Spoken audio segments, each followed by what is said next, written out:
When did your career in everything end? Like, what year did that kind of your life end? The morning of May 2016, when my mate took his own life in front of me. This is probably the bit that Yeah. a lot of people that are watching are waiting for. So I'm excited to hear from the man himself. Okay. So I've known Betsy since 2007, and there's a fellow, his call sign was Grey Man, and I have a lot of respect for Betsy and Grey Man. They did some loose shit, and they've been hit hard with V-beds, car bombs, and EFPs. Like, Betsy's been crumped. Like, he's had his client die in his arms, and then he's gone up, picked up his gat and dusted people. So I'm like, fucking hats off to you, man. Fucking awesome. And he used to roll around with Delta team, and he had just got married and talked to another mate of his, and he was just expressing concerns that this is his first real relationship, and then he just went and got married to Colombian Bird, and he's like, he's really struggling. And so got along with Betsy pretty well. He wanted to come over, and we needed someone to come over. The Ministry of Interior weren't releasing any visas, and I went, Betsy's got a visa, let's get him on board, get him into the team. So that happened, and we became really good mates. Used to go out and leave together, and he asked me, like, what are you doing with your money? And I went, oh, well, I'm not pissing against a wall, mate, I'm investing it. He goes, well, what should I do? And I go, what do you got? He goes, oh, I got my XR6, bought a house. I went, well, you know about equity and these pay drives, you got a contract for 5 years, you can use that to leverage.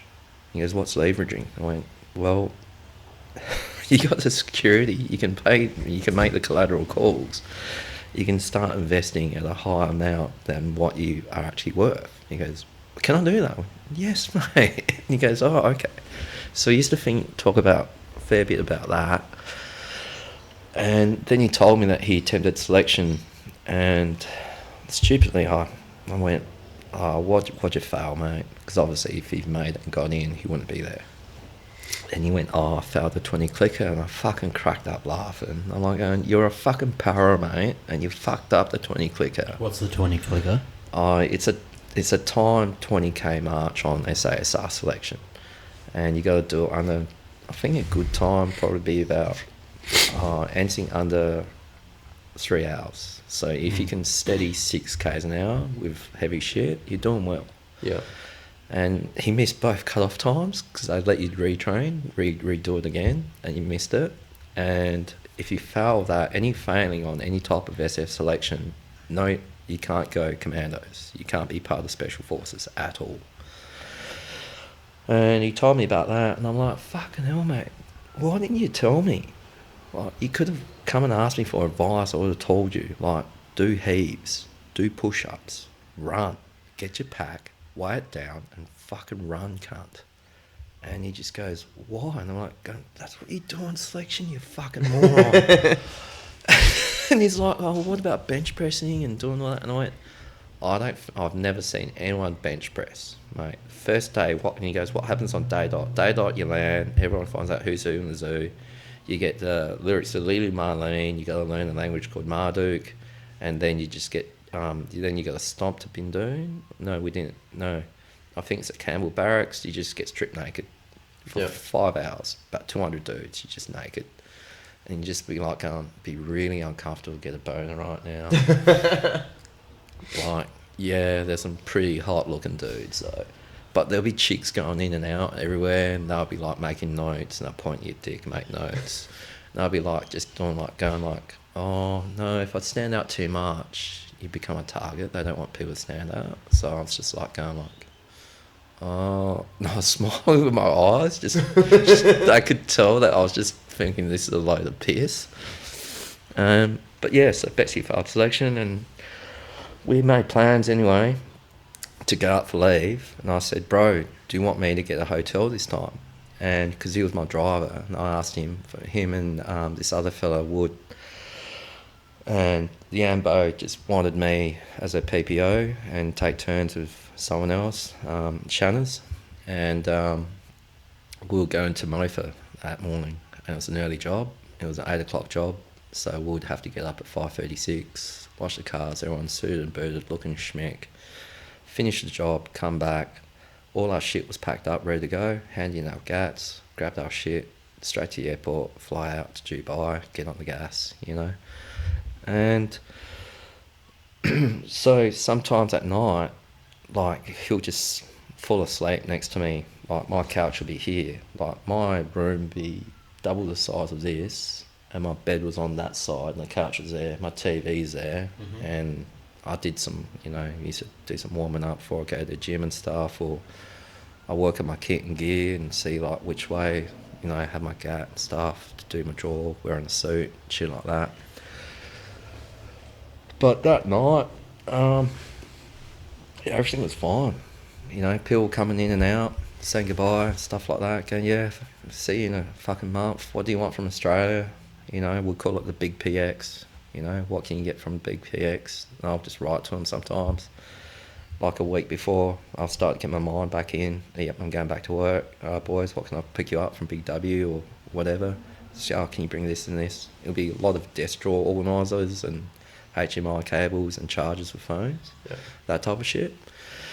And yeah, so we were both falling asleep. I reckon I was asleep.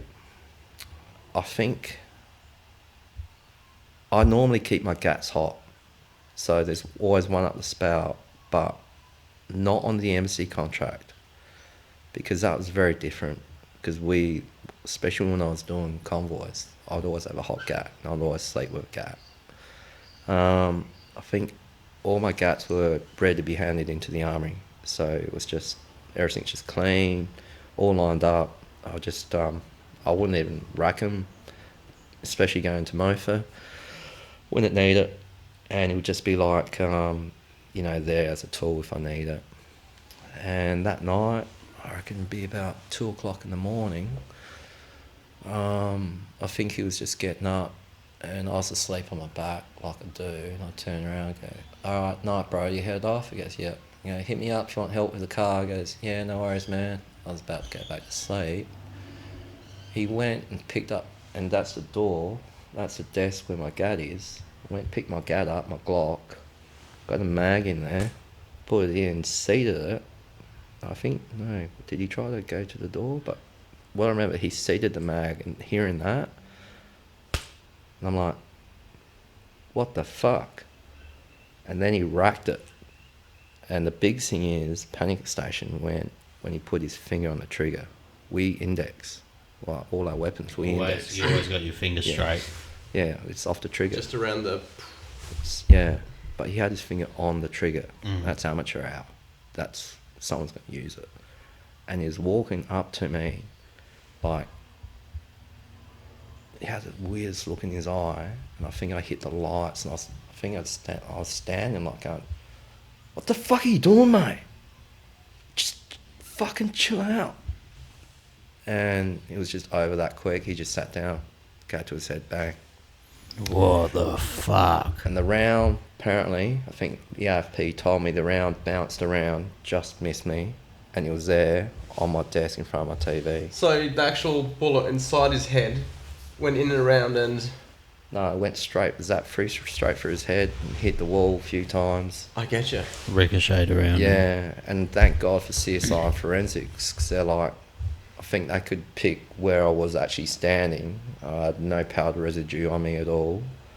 And I think the first instinct was to basically make sure he was alive. And then I was like going, fuck, I need help. So I started sprinting, banging doors. Like, wake the fuck up, Betsy, shot himself, Betsy, shot himself, wake the fuck up. You know, I'm like trying to get him down to the med bay, and it's not the first time. Another one we had passed away due to myocardial infarct. And so basically on dust off, took him to the US Embassy side, where DynCorp took him to further to the actual hospital, and I was there basically on a stretcher just doing CPR, and just, you know, all his ribs just bouncing, and yeah, that was hard. And then losing Betsy again was pretty hard, and I don't remember a lot, except there was a lot of blood and trying to pack his head wound. My mates are around trying to help me, and then they just said, fucking, like, it just kind of hit me, and I was just screaming, like, why the fuck did you do it, Betsy? Then another mate of mine, Dave, we started at the company together, and then he ended up being ops manager. He just grabbed me, big bear hug, and just kind of looked after me and took me away. And they were working on him for 2-3 hours, but yeah, no, he passed away, and just. And what was it like? More so afterwards, when they were trying to say all that heinous shit about you. I didn't care. I cared about. You didn't care about that. Yeah. People say what the fuck they want about me. Yeah. But yeah, like, I guess to deal with shame, I guess when you talk about that, I mean, we grew up in the 80s down south. Yeah. Looking like we do. Yeah. Yeah. Racism's everywhere. Yeah. So people want to say that about me in the papers. I'm more worried about my fucking mate topped himself. Yeah. So that's just the fucking. So there were no signs, no like. Yeah, there were. Now that you look back on there were signs. It's really hard. Yeah. Yeah. Nah, it's a hard thing. But that's what I could have done. Hindsight's 20/20 with all these things. Yeah. That's the thing. I've had one of my best mates topped himself, and you always look back and you're like, fuck this. He tried to do it previously as well, years ago, but then it was like, oh, he's better now. Yeah. And then they just randomly fucking do it, and you're like, oh, hindsight's fucking 20/20. Do you know what my biggest indicator was for him? Because like he's probably one of the loveliest blokes you'll ever meet on the face of the earth. But some of the med scenarios that we were running, I made sure they're fucking intense with what I've been through. Like, I've got to make sure people are actually going to can hold their own. Yeah. And he'll just be taking his gloves off, shaking, and he'll just be sweating everywhere. And I'm like going, fuck, that's a trauma response from... The exercise you just put him through? From 2007, 2008, when he was just getting fucking fucked and wailed. Yeah. And like, some of the boys on that contract had to pull him out of the windshield because the car just got blown in half. I guess his client's bilateral amputation. Just dead. Yeah. Do you carry like extreme amounts of PTSD for all the time you've spent overseas and a lot of people have asked me about all that? No. You don't? I'm very aware of my mental health. I put my hand up if I'm struggling. I've had an awesome psychologist and psychiatrist. So you've always been really open with your emotions. Yeah. You haven't been one that's come back and fucking tried to bury it all down. No, to an extent. Yeah. No, I don't deny, don't hide them. Do you think that's a massive problem with the military, isn't it? I think that's a massive problem with everyone. With anyone who's got pride. Yeah. I mean, surely you want to be seen as a highly functioning, capable individual. Yeah. You want to take some pride in yourself. I don't have any. No, when I hang out with certain, like, I try to keep everything calm, like, because I'm trying to keep everything calm, like, around my house before, like, everything's chill, making sure he's still cool, coming over, all that kind of stuff. I've been out playing pool with him, been around his house, like, he seems, as much as seen, he's operational. That's good enough. Yeah. Cheers, guys. Cheers for that. Oh, cheers. Appreciate it. Thanks, brother. Thank you. So suck shit to all the media sources that didn't get an interview. See you right, Sav. Because he's in my shed.